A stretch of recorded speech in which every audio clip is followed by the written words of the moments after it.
Hi friends, welcome to my channel.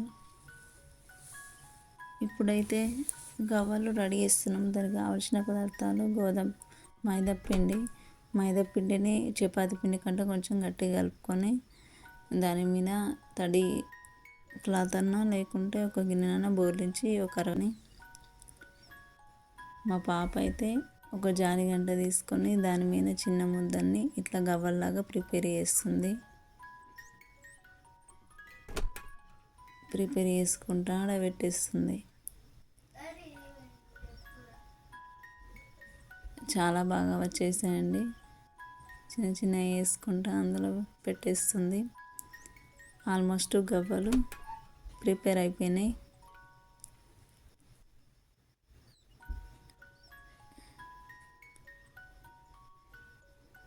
చాలా ఈజీగా చేసేస్తుంది.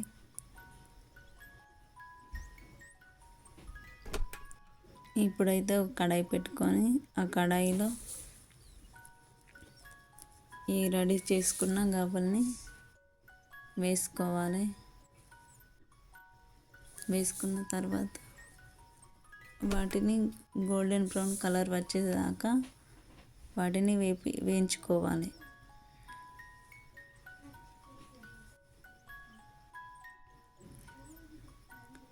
లైట్ గోల్డెన్ కలర్ వచ్చాయి. ఇంకాస్త వేయించుకున్న తర్వాత ఒక ప్లేట్లో పక్కన పెట్టుకోవాలి. రెడీ అయినాయి గవ్వలు.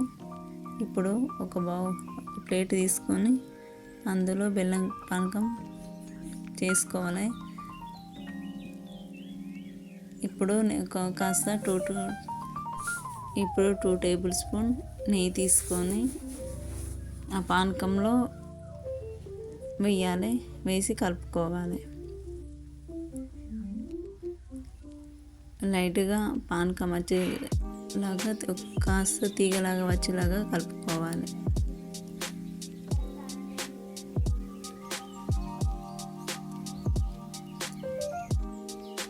చూడండి నెయ్యి ఎలా వేసాను, చిన్న చిన్న ఏర్పడుతుంది.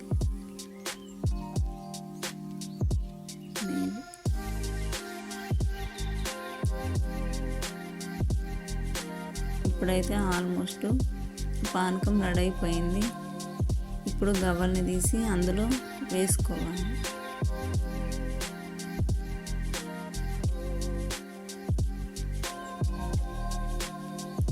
ఇప్పుడు టోటల్ మిక్స్ చేసుకోవాలి. గవ్వలను జ్యూసీగా చాలా బాగా వచ్చాయి. పిల్లలు అయితే చాలా ఇష్టంగా తినేశారు. చూడడానికి ఎంత కలర్ఫుల్గా ఉన్నాయి. టెంప్ట్ అయిపోతున్నాం చూస్తేనే వాటిని తినాలని. ఇక మా హర్ష స్వీట్ అయితే లాగిస్తున్నారు. బాగుందనుకుంటా.